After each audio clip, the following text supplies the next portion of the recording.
Ya, sementara itu pemirsa, polisi akan melibatkan psikiater untuk memeriksa kejiwaan tersangka pembunuhan dan mutilasi di apartemen Kalibata City, Jakarta.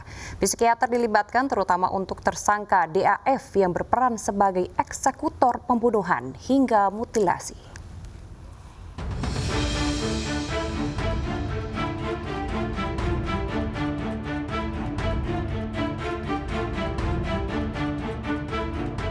Polisi masih mendalami kejiwaan dua tersangka dalam kasus pembunuhan dan mutilasi RHW di apartemen Kalibata City, Jakarta. Polisi melibatkan psikiater untuk memeriksa kejiwaan dua tersangka, terutama DAF, yang berperan sebagai eksekutor pembunuhan hingga mutilasi. Menurut polisi, pemeriksaan kejiwaan dilakukan karena tersangka DAF terkesan tenang saat melakukan aksinya. Bahkan, DAF sempat menginap satu malam dengan jasad korban. Kita rencanakan untuk lakukan pemeriksaan psikiater, khususnya kepada DAF ya. Karena dengan ketenangan kita lihat kemarin hasil rekonstruksi dengan ketenangannya dia untuk melakukan eksekusi dan bahkan mutilasi kepada si korban ini ya.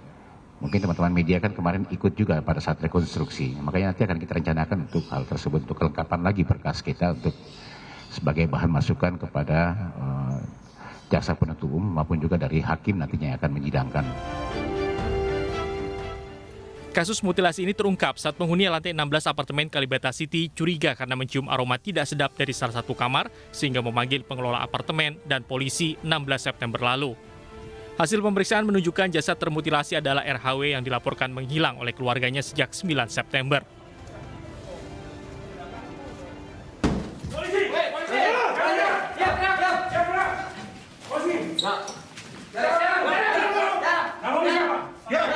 Setelah diselidiki, polisi menangkap tersangka yang merupakan sepasang kekasih di kawasan Cimanggis, Depok, Jawa Barat. Polisi menyebut pembunuhan telah direncanakan begitu rapi dengan modus ingin menguasai harta korban. Tersangka LAS mengaku mengenal korban di media sosial dan bertemu di apartemen Pasar Baru di Jakarta pada 7 September. Kedua tersangka membunuh korban karena tergiur harta. Korban dibunuh dan dimutilasi saat berkencan dengan LAS.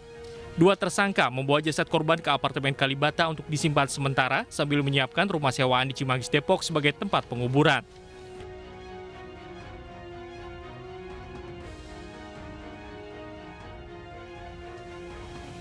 Namun belum sempat menghilangkan jejak kejahatannya, dua tersangka tertangkap. Dalam olah tempat kejadian perkara terkuak, jasad korban dimutilasi menjadi 11 bagian, lalu dibungkus dan disimpan dalam koper. Dari Jakarta, Tim Liputan iNews melaporkan.